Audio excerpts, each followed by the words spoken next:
Okay, let's see here.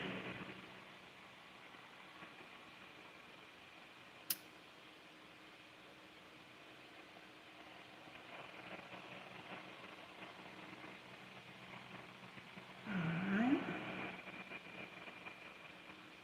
Okay. Okay, here we go. Here we go. Here we go. Let's see. Well, that's not what I'm looking for. We gonna make this work. We are making it work. Okay.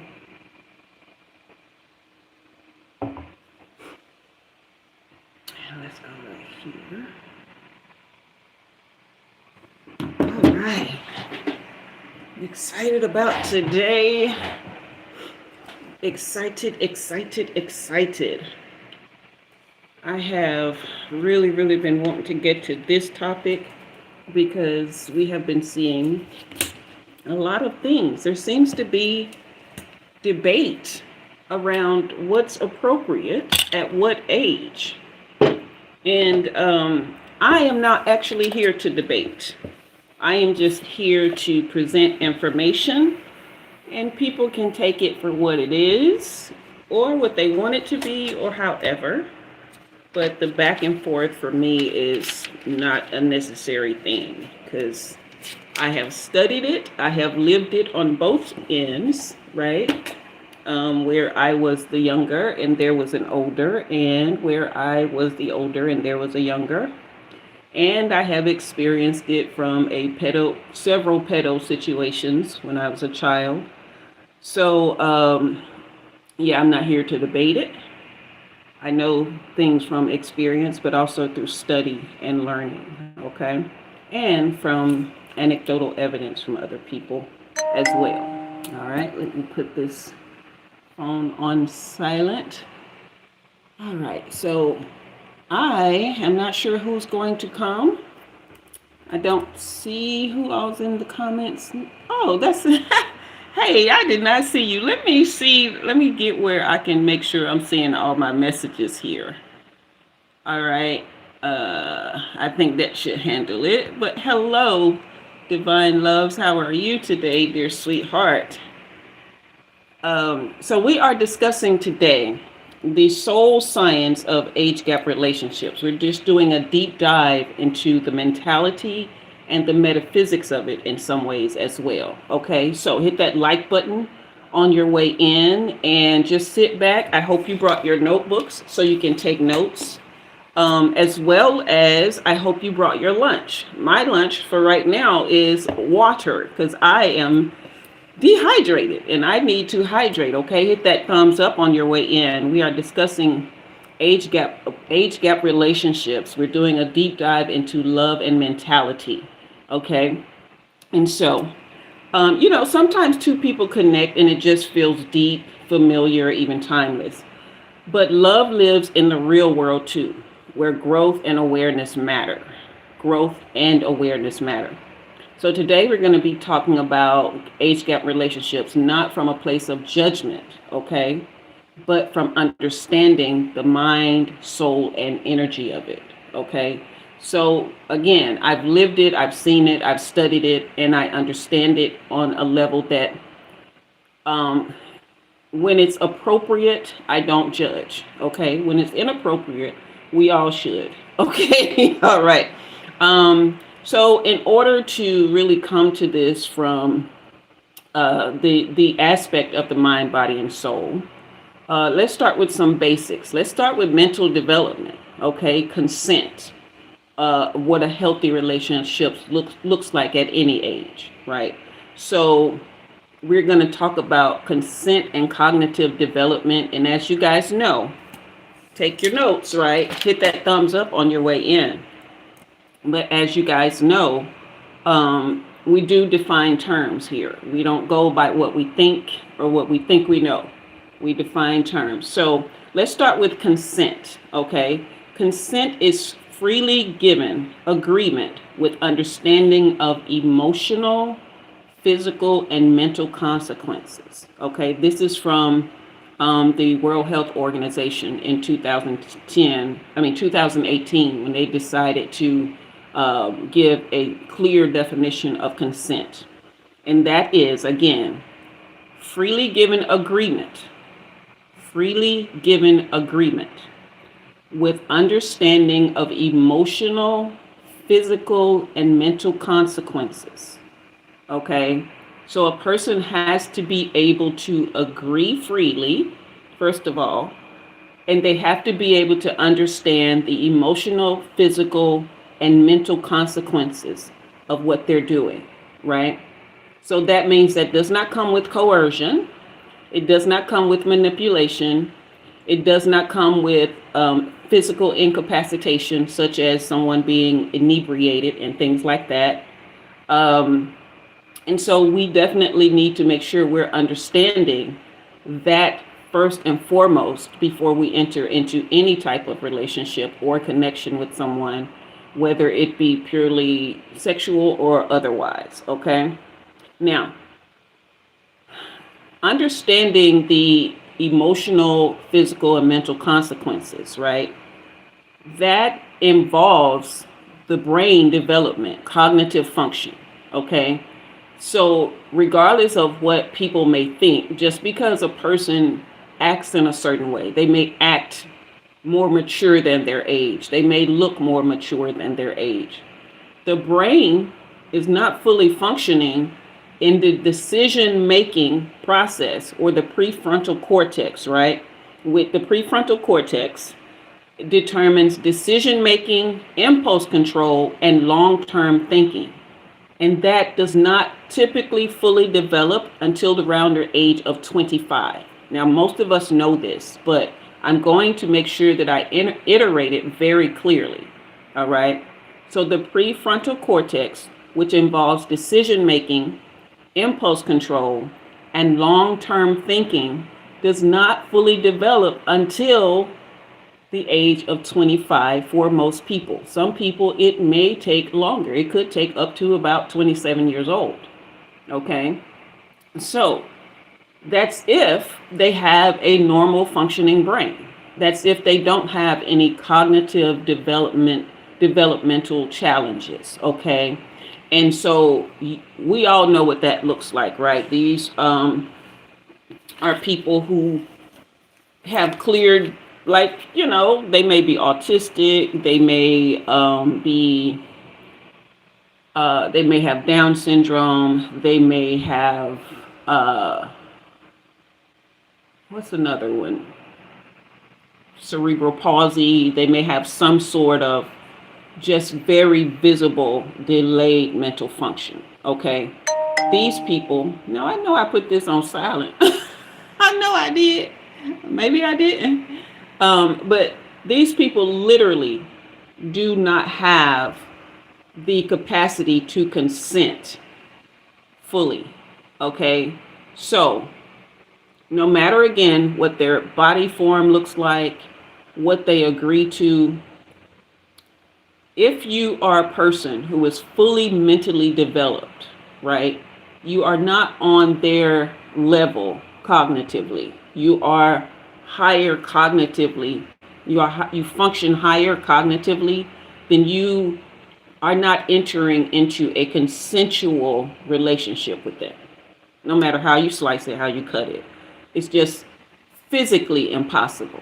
Okay, it's mentally impossible, it's cognitively impossible, and the brain is not wired to give that consent to you. Okay, and when it comes to people who are adolescents, right, let's say ages 12 to 21, they are very, very high risk taking and emotionally compulsive, because their brains are not fully functioning. Now, around 21 to 24, that's when they start to be able to put together pattern recognition and to really visualize somewhat a future, where they can really start to think about, hey, maybe that wasn't a good idea. They can put together past experience with kind of where they want to go, okay?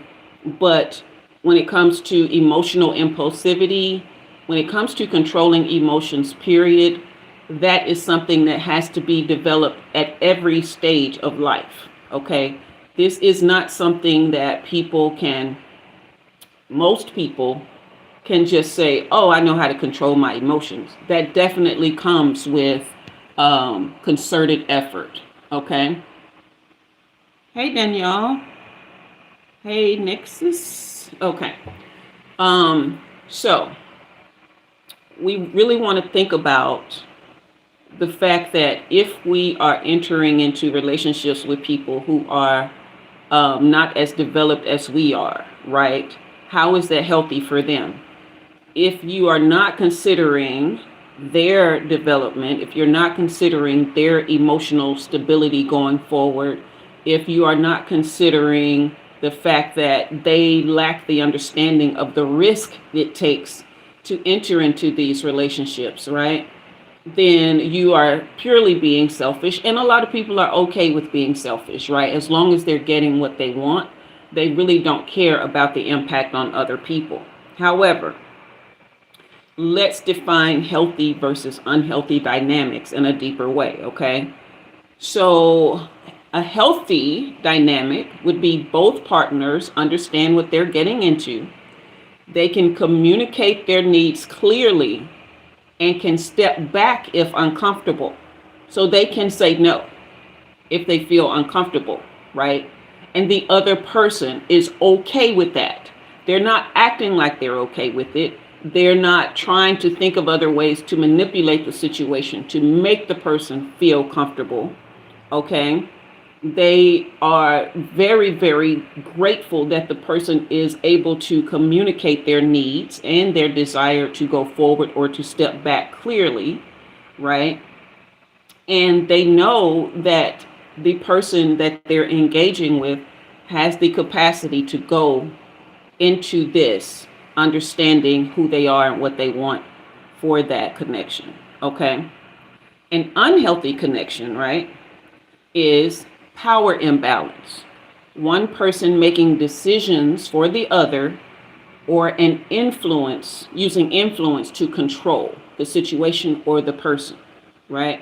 So this is another way that consent comes into full view, even when it comes to people who are of near the same age, right?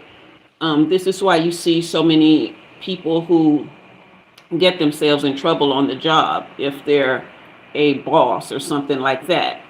They, may confuse their status and their influence with control, and that's not what it is. It is simply a status that you hold that is really meant for you to be a servant leader, not someone who controls other people. But that's another subject for another day.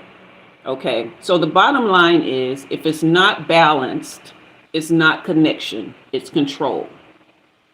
If it's not balanced, it's not connection, it's control. Okay, now let's break this down into social and generational dynamics, right? So the worldview, or beliefs, norms, and values shaping how someone sees life. All right, so you have different cultures who think, the age of 10 is okay for an adult to enter into certain relationships with. You have certain cultures where supposedly an 18-year-old can make the decision to enter certain relationships and connections, right? Whereas like somebody can be 18, 19 and go into the military, where they have the potential to go off to war. So we associate certain things and ages with ability, whereas physical ability, right? Whereas we're not really thinking about the effects that this has on the mentality and the mental growth of a person, right? Some people thrive in military situations. Hey, Omar. We are talking about the dynamics of age gap relationships, okay? The healthy versus the unhealthy, Omar. Hey, Gina, welcome.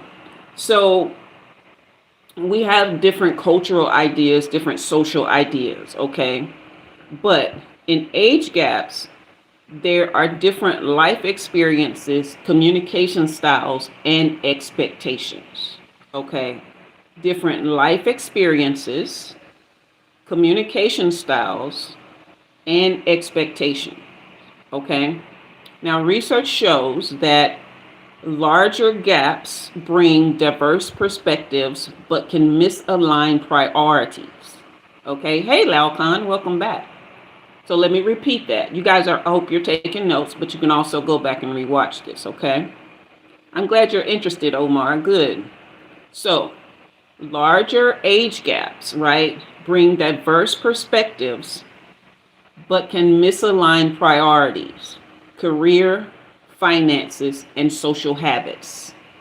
So you may have someone who is, again, let's take a 21-year-old who is maybe dating someone who's 38, right? The 21-year-old is likely not thinking about a long-term career. Even though they may be in college, they're not really able to really diversify their thinking to be able to think about what their life is going to look like when they're 28, okay? Whereas a 38-year-old, has pretty much figured out career and finances, all right? And when you're thinking about a 21-year-old and a 38-year-old, their social habits are most likely going to be very different, depending on whether or not the 38-year-old has matured beyond a 21-year-old's thinking and mentality, okay? So a 21-year-old may still be going out to the clubs. They may still be going out, with friends and staying out all night. Whereas a 38-year-old, hey, hey, Mina, I'm doing okay. How are you? I got to be up and, at my career job at 7 in the morning. I can't be out all hours of the night. Okay. So you really want to consider, how is this person really living their lives? Okay. Omar, you said they don't understand the whole situation. Like the 38-year-old person, they're really not able to really grasp that. Now, there are some people who have gone through a lot of trauma. They have gone through having to grow up very fast, but that does not mean the brain grew with them. Okay, so they may have certain types of life experience that makes them seem more mature. However, if that life experience is based on trauma, that sets them back emotionally even more. So if you are entering into a relationship with somebody, let's say at 38, who has experienced a lot of trauma at 21, and you are flipping out because they're always flipping out, okay? And you're wondering, like, why they still are dealing with the ages of those traumas. They're still living in those pockets of that age where the trauma occurred. So they will need time to heal that, to grow past it, to do the necessary things. And if it's not happened at 21, you may have some time before that growing up takes place. Even though they are at an age where they can consent, right? And even though they may even understand physically what's happening, emotionally, they are not there. Okay? So, let's go back. Let me see, where am I? So, yeah, you have to think about the differences in alignment. It is very, very possible to be misaligned. And that's where you will come into understanding how things are, how you're able to be happy versus unhappy in these connections. Now, if you're not concerned with the other person's happiness, I am going to say shame on you. Okay. If it's all about you, you deserve everything you get in a relationship, whether it's age gap or not. Okay. Let's just say that. Omar, you said, just like our relationship with our parents, we trust in their visions, a lot of things due to their experience. Yes. Okay. So that's another thing that you may have to really consider, is the idea of rebellion. Okay. Let's stick with the 21 and 38-year-old gap. Okay. 21-year-olds tend to rebel against parents. Okay. And at with a 17-year age gap and the age of the younger person, um, you're at 38, you are old enough to be the person's parent because there are 17-year-olds with kids. Okay, so you are old enough to be their parent. So there are times when you may not feel like you're trying to parent them, but they will feel that way. Okay. So let's look at some more healthy versus unhealthy dynamics. Okay. In a healthy relationship, partners respect differences, they adapt, they learn from each other, and they negotiate compromises. All right. In a healthy relationship, partners respect differences, they adapt, they learn from each other, and negotiate compromises. All right. In an unhealthy relationship, one partner forces their lifestyle or worldview, dismissing the other person's perspective. And this can happen both ways. Okay. When you have someone whose brain is not fully developed, then they are going to dismiss a whole lot of what you're saying. Because first of all, they don't have the life experience. But second of all, they don't have the cognitive function to put together what you're saying. But they are old enough to know how they feel and that they feel things and, their emotions and, all the things. So they're a lot of times not going to be willing to negotiate compromises. Okay. They have trouble adapting to new situations and change in a healthy way. They may have trouble respecting differences, right? It's like even something as simple as music. When you put your old school music on in the car and they're trying to listen to your little baby or whoever, you know what I mean? Then there's a huge disconnect in a lot of ways, okay? And then on the other hand, you could have the older person who is very dismissive of the younger person's ideas or desire to be out and about or their music. Okay. So being dismissive and being forceful in your thoughts and your worldviews and how you view their lifestyle versus yours and things like that. So the key point from that is that two grown minds, not one growing under the other. Okay. That's right, Gina. Hey, Daphne. But yeah, so you have two grown minds, not one mind growing under the other. Okay. So when I was 19, I was in a relationship with a 38-year-old man. It was very, very toxic and unhealthy for me. And I had no idea because I already had two babies. I mean, I knew the relationship with their dad was toxic because he was a year older than me. So I was 17 when we met, he was 18. Right. So that situation I understood immensely we're both kids, basically. Having kids and then on top of that, going through postpartum, and then we're poor. So you've got to factor in finances and poverty into that. You've got to factor in the knowing that this 19-year-old young person, male, has a woman and two children to provide for, and he barely knows who he is as a person, right? And then here you are, an 18-year-old mother with two kids, and this man you've got to keep happy some kind of way. That was a lot, especially being poor. Okay, I reiterate that. He had a lot of pressure on him. He took it out on me physically, okay? And I had a lot of pressure on me with my kids and just was in postpartum very, very badly, okay? Then when we break up, here comes along this 38-year-old guy who was once his friend.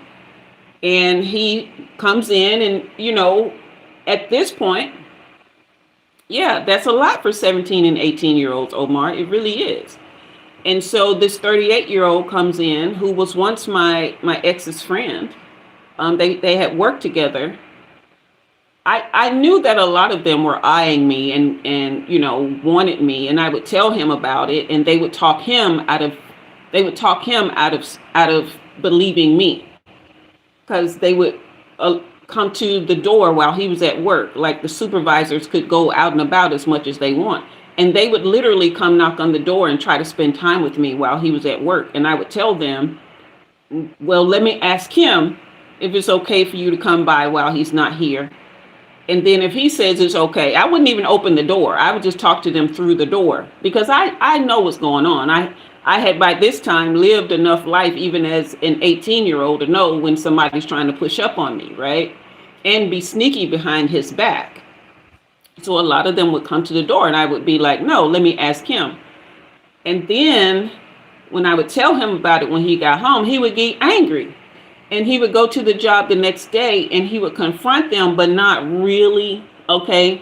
And so they would talk him out of it. They would say, oh, no, she ain't, it wasn't like that. It wasn't like that, And so it put me in a position to where now I don't feel safe, and I don't feel heard. All the things you want, right? So I didn't want him to go to the job and fight anybody, but I did want him to set a clear boundary that it was not okay.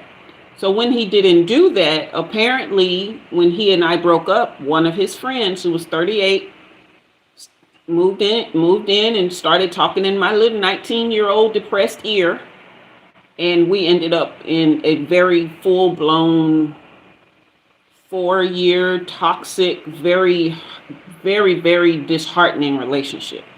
Okay. So the idea is to understand that just because a person has certain things going on, like a woman may look, just because she has kids, it may look like she's okay, but honey, no, all right, especially if she's young, all right, she is in survival mode, just like older people who have not dealt with their stuff, in survival mode. That cannot make for a healthy relationship. All right. So let's look at some more emotional and spiritual layers. Who's taking notes, you guys? What's hitting you the most about this topic? Put that in the comments. All right. So remember, you can leave an apple for the teacher. Any size donation of your choice would be greatly accepted here.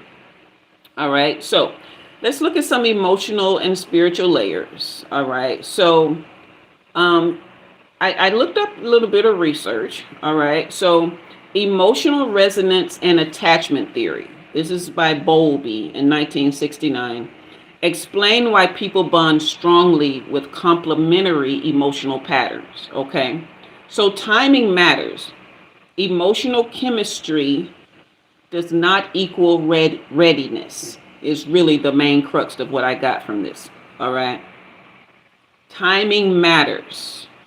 Emotional chemistry does not equal readiness.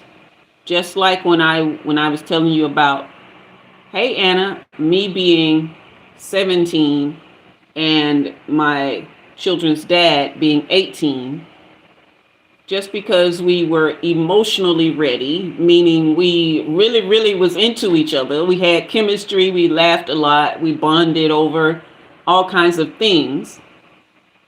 Then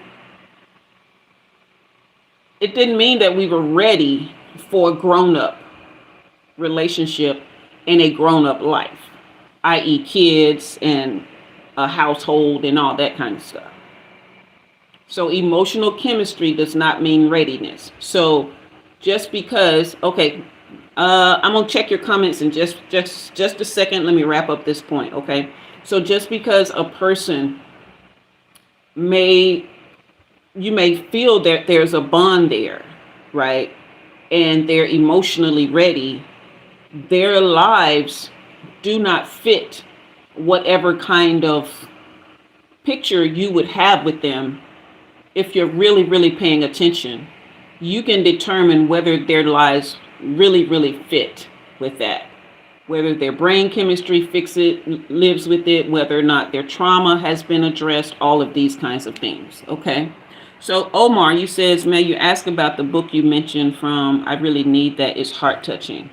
I'll have to, I didn't take the note down. It's a research study by Bowlby. Let me put it in the comments here. Hold on. I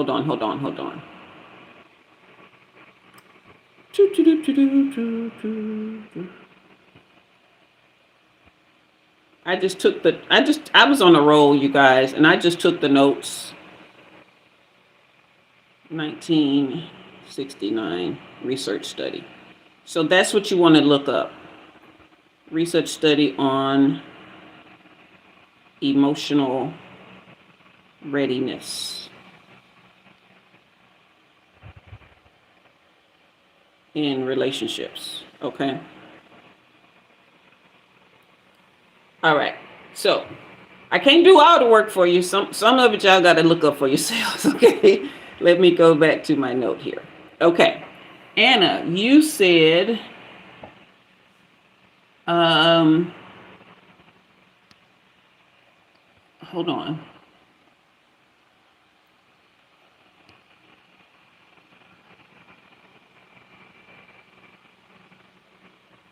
You're in survival mode. You're the older one. Yes, exactly. Okay. Okay. Wonderful, Omar. Wonderful. All right. So there's another one. I'm going to put all these sources here. About love. Okay. And this study was by Hazan and Shaver in 1987. Right? Love, when it comes to these connections, equals mutual growth, but it reduces stress and conflict. Okay? It equals mutual growth, but it reduces stress and conflict. So, I'm going to put this in here as well, because I really want you guys to understand that a lot of the things that we're calling love are not that. Okay. Okay, there you are, Omar. I put that one in for you as well if you're interested. But a lot of these things we call love are just not that at all. It's just emotional feelings of overwhelm and a desire to connect. Okay. So a person who is, okay, I need that one to go down so I can see what I got going on. All messages. Give me just a second, you guys. Technical difficulties. All right. So, if you're in a relationship that increases stress and is filled with conflict, then you have to really question whether or not that's love. Okay? It's a connection. It's something. But love may not be it. Okay? This is why you have to have self-love. You will know. Thank you, Omar. I appreciate you, dear. You will know what love looks like the more you love yourself. Because when you start loving yourself, you're going to be at so much peace. You're going to be so calm. Yes, Anna, calm. There's going to be, your life is going to be so less stressful that when people come around, they will give you the ick. You will start glitching if they are full of conflict. Okay. They will stress you out to the point where you're like, no, I can't. I'm not doing this. I just can't. Okay. So let's look at some more healthy versus unhealthy dynamics. Healthy relationship. Both people support each other's growth, communicate feelings, set boundaries, and share mutual respect. I'm going to repeat that.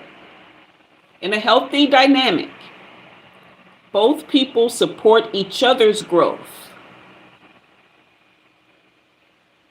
They communicate feelings healthily. Okay, I'm going to add that. They communicate their feelings healthily. They don't hold back feelings.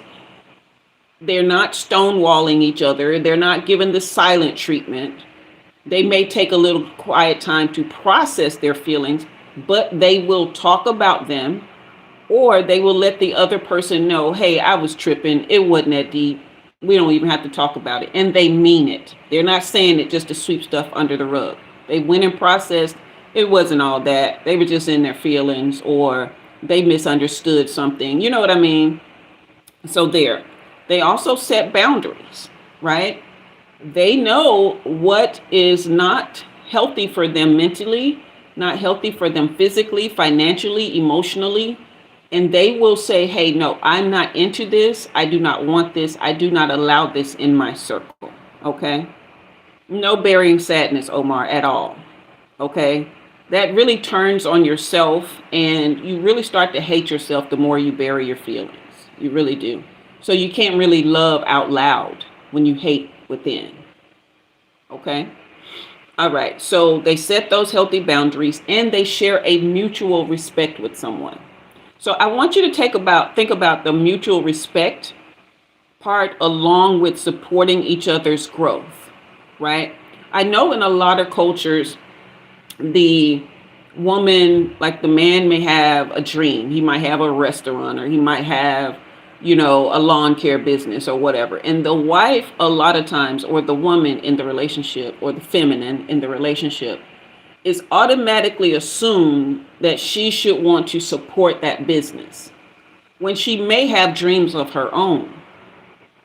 But a lot of times the woman's dreams get put on hold, or they're not even considered. She may not even consider them because the dream is his dream. Okay. She may have wanted to go to school all these years. She may have wanted to be a culinary artist. She may have wanted to be an artist, period. She may have never even wanted kids, but she had 4. Like, all these things have to be discussed, and they have to be mutually respected. And if you find someone who has set boundaries around their life, they have decided, hey, I want this, but I don't want that, right? I want kids, but this person don't try to force that. You have to have enough self-love to be able to walk away from things, even if you like it. Okay? Even if you like it, even if you love it. If it ain't good for you, if it's not in alignment, it ain't good for you. You just need to have enough self-awareness to walk away and say, hey, what's for me is for me, and what I want, I will have. This just isn't it right now. So you're operating in a scarcity mentality when you like someone and you start dumbing yourself down to be with them. Because somewhere in the back of your mind, you're thinking this is the best you can do, when it's not true. And this is not being disparaging, I'm just giving examples. If a meth head with 3 teeth and scabs in their skin can get a partner, you can too. If a 600-pound person with a bad attitude can have a partner, you can too. If a homeless person don't have 2 nickels to rub together and haven't had a bath in a week can have a partner, you can too. But you can have a healthy partner. You can have a healthy partnership. Okay? But it all depends on how much you are loving yourself. Let's go back to the unhealthy dynamic, which is the opposite of both people supporting each other's growth, communicate their feelings healthily, they set boundaries, and they share mutual respect. Let's go to the unhealthy aspect of this. One partner depends entirely on the other for validation, energy, or emotional stability. There are chaotic patterns of dominance. Okay, so that's 2 things. One partner depends entirely on the other for validation, energy, and emotional stability, and chaotic patterns dominate the relationship. Chaotic patterns dominate the relationship. Okay? Now, real love doesn't skip steps. This is the key point from all this. Real love doesn't skip steps, it honors the journey. Okay? Now, if I had known this stuff when I was 17, honey, I didn't even know I could know this stuff. All I had ever seen or known was struggle love. Okay? Out of the ordinary. That's wonderful. See, kudos to you. Because this is another thing I want to make really, really clear. Everybody doesn't have to have a relationship to be happy. And it's not even meant for everyone. Sometimes it's meant for one person to have one partner for their whole lives.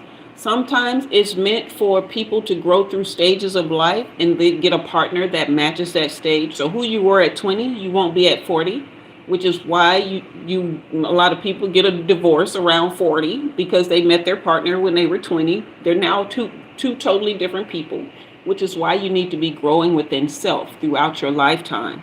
So when things dissolve, it can dissolve healthily. You both understand that you've outgrown what this dynamic is, and you can healthily go and seek what else is out there for you. Okay? And then there are those who they may have tried the relationship thing and realized, hey, this isn't for me. So they tap in fully into what is for them, and they find that they are enough for them.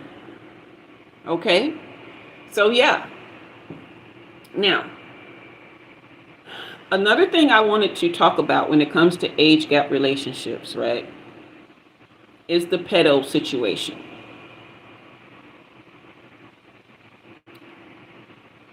There is not ever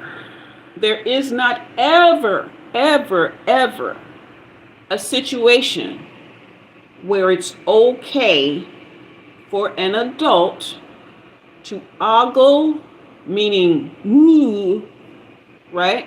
Dress down, look at, like stare down, to ogle, to speak in a manner that's seductive, to touch, to even ask a child of any age, 17 and under, okay, for any kind of sexual touch in the slightest bit, or look at them in that way. If that is happening, it is not okay. You need to seek help. Seek help. It is not okay. You are mentally disturbed. Mentally disturbed and cognitively delayed. I don't care if you're 30, 40, 50. I don't care if you're 20 and this is a 12-year-old. You are mentally disturbed and cognitively delayed. Seek help. Okay? So, let's wrap up because I do want to take questions on this topic. Okay? Only on this topic. We're not going off into Neverland. All right? So we are talking about the soul science of age gap relationships, okay? Souls may meet across years, but timing, maturity, and boundaries matter. So when a person is of the age of consent, which in my mind is 21 years old, depending on the gap in age. 25, not 21, scratch 21, 25 when cognitive development is more full. Okay, depending on the gap in age. Now, if it's a 25 and 21-year-old, come on, we're not talking about that. All right. If it's a 38 and a 32-year-old, we're not talking about that. If it's a 32-year-old and a 25-year-old, we're not even really talking about that. Okay. But what we are talking about is very huge age gaps. Like my last relationship, I was the older, he was the younger. He was 30, and so there was a 24-year age gap between us, right? In that instance, he is 5 years over the cognitive development threshold. Okay. He is working, he has his own place, he is emotionally regulated, right? There was no chaotic patterns, no trauma, no drama. Okay. And he was very secure in himself, right?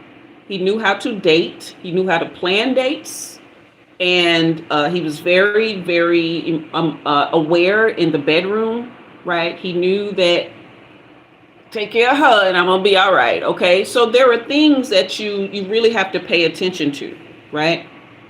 In situations like this, what you're probably looking at is the fact that you're looking at a person's soul age, right? So me being who I am, being an oracle, a seer, a sage, whatever you want to call it, I knew that his soul is probably somewhere near my age, maybe even older than mine.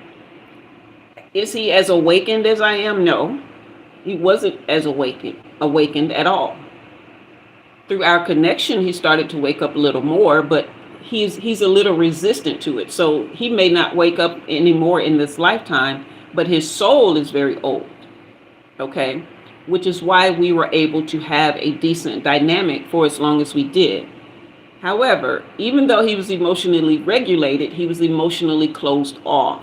So he had not matured in the sense that he can share his emotions, being vulnerable, feeling safe.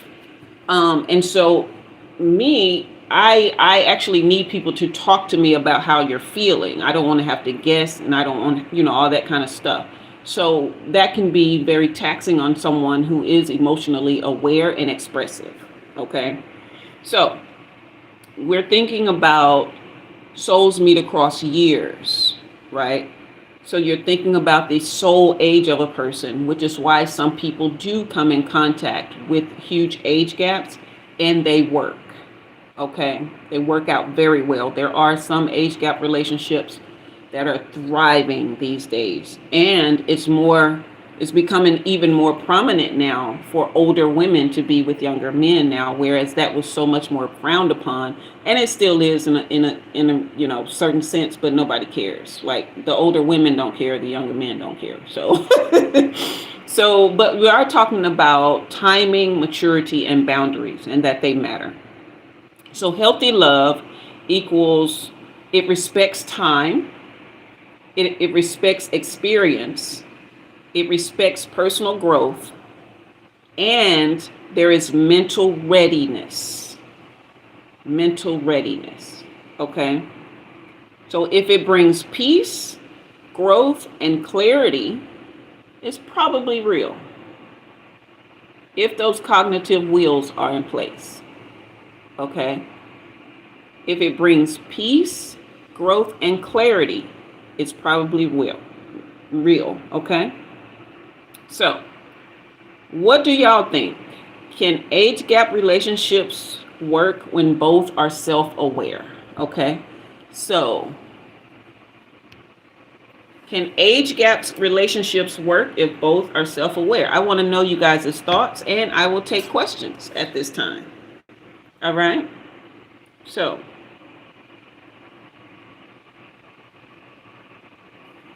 and I want you guys to know I will be back tomorrow night for our final, our regular format where we do readings, Wednesday, 6 p.m. Central Time. We'll be back for that. All right.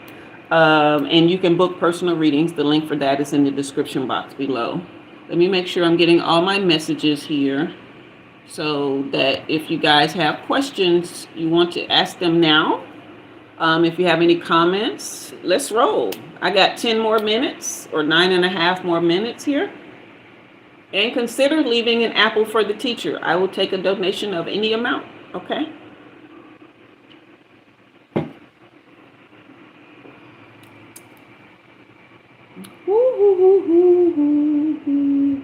I'll give it a few more seconds, and if not, if no one has anything, I am going to sign off because trust me, just sitting here looking and talking to myself is not in the cards for me.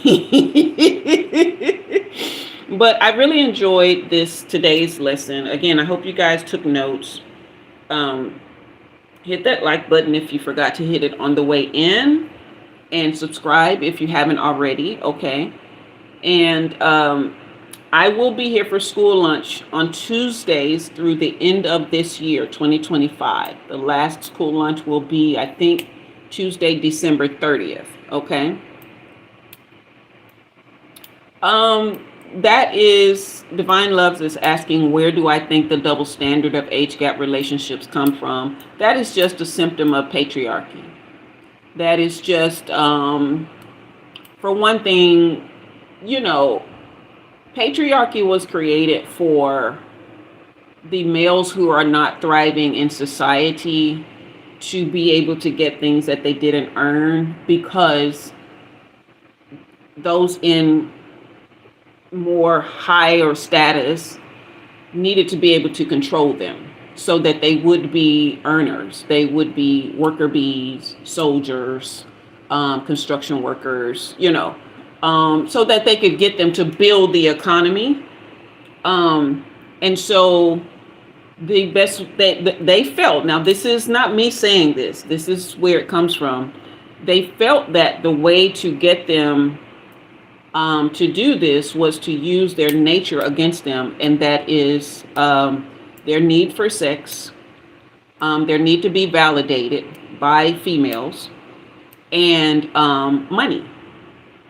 And so they felt like, and they know that men do make more money when they have a partner by their side, if they are willing to engage healthily with that partner, female partner, okay? Because women bring that kind of energy naturally if they are healthy mentally, and if the guy is willing to respect her and accept her for who he is, he will make more money.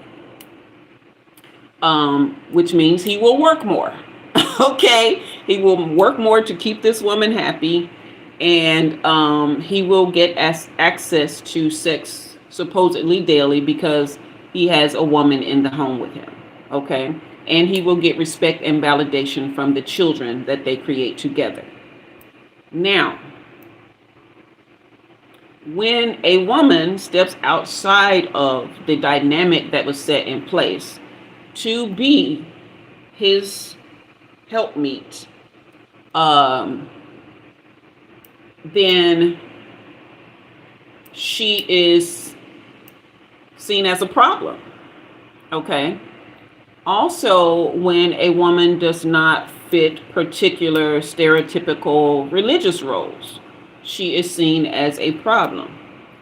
When a woman steps outside of anything that does not keep her self-esteem at a certain level, right? She can have a little bit of self-esteem, but she can't have too much, right? So a woman who is older and chooses to date a younger man, her self-esteem is probably way up there, probably, okay?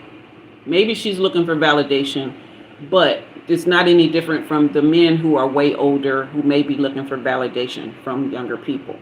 Okay, so, but for the most part, she's probably very mature. She knows what she wants. Guys in her age bracket can't keep up with her, or they would try to control her in a way a younger man would not. Okay, so the double standard comes in the sense that women need to be controlled no matter what their age.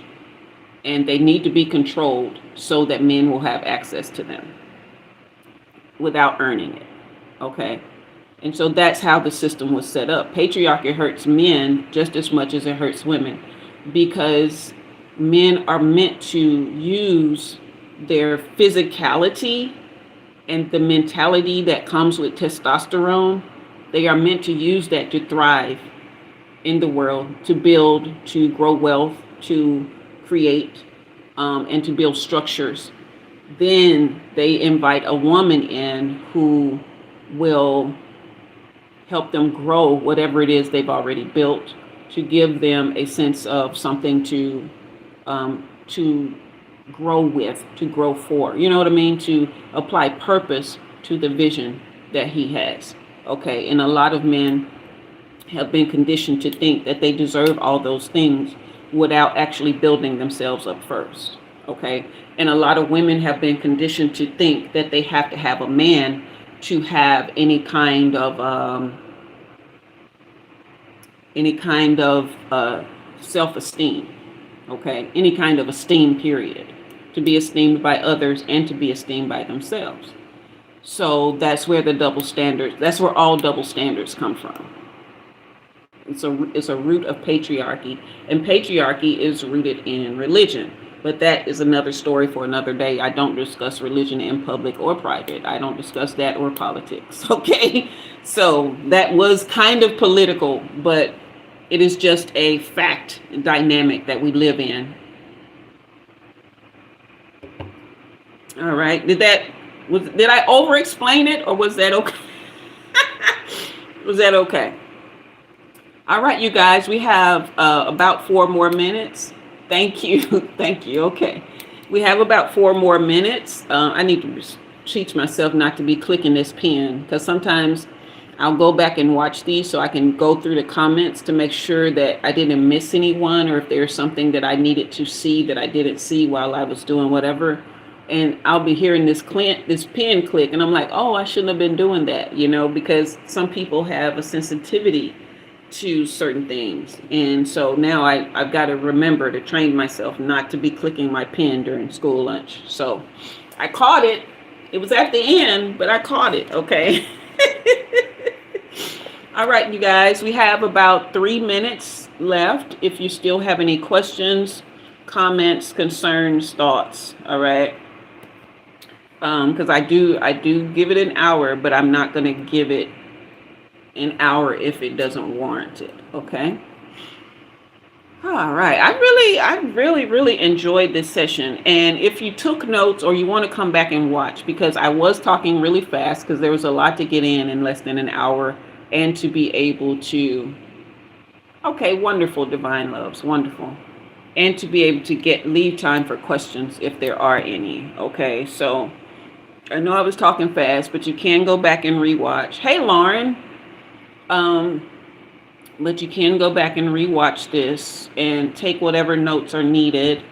I did put a couple of my references in the chat, so this will probably take a few hours to upload, where the chat will be available, so you can come back this evening or tomorrow and watch it again. Again, I'll be back tomorrow, 6 p.m. Central Time, Wednesday, for our regular format where we do readings, and again Sunday 6 p.m. Central where we do readings. You can book personal readings. That link is in the description box below. There are no more memberships. I'm not doing any more memberships right now, so no more Friday nights. Let's see, I will be doing these school lunch lives every Tuesday 12 p.m. Central Time until the last Tuesday in December 30th, I think, will be our last school lunch. Also, if you have any suggestions for things you want to learn, lessons of ascension, things that help us grow as human beings, that help us reach our full potential, that help us awaken and tap into our higher selves, these are the things. Okay, you have a great night too, Lauren. These are the things that we are discussing. Go back and watch the other school lunch. You have missed maybe 4 or 5. I can't remember. I will add this one to the playlist so you can start watching the playlist. You don't even have to go looking for them. Just find the school lunch playlist and just put it on autoplay. Okay?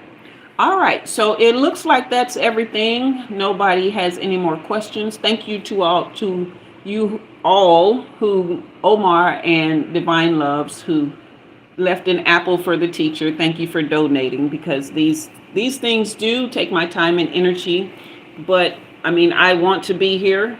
It's not necessary that you give anything, but it is greatly appreciated. Okay. All right. And until next time, I am Jua, and you have been fed. See you later. Bye-bye.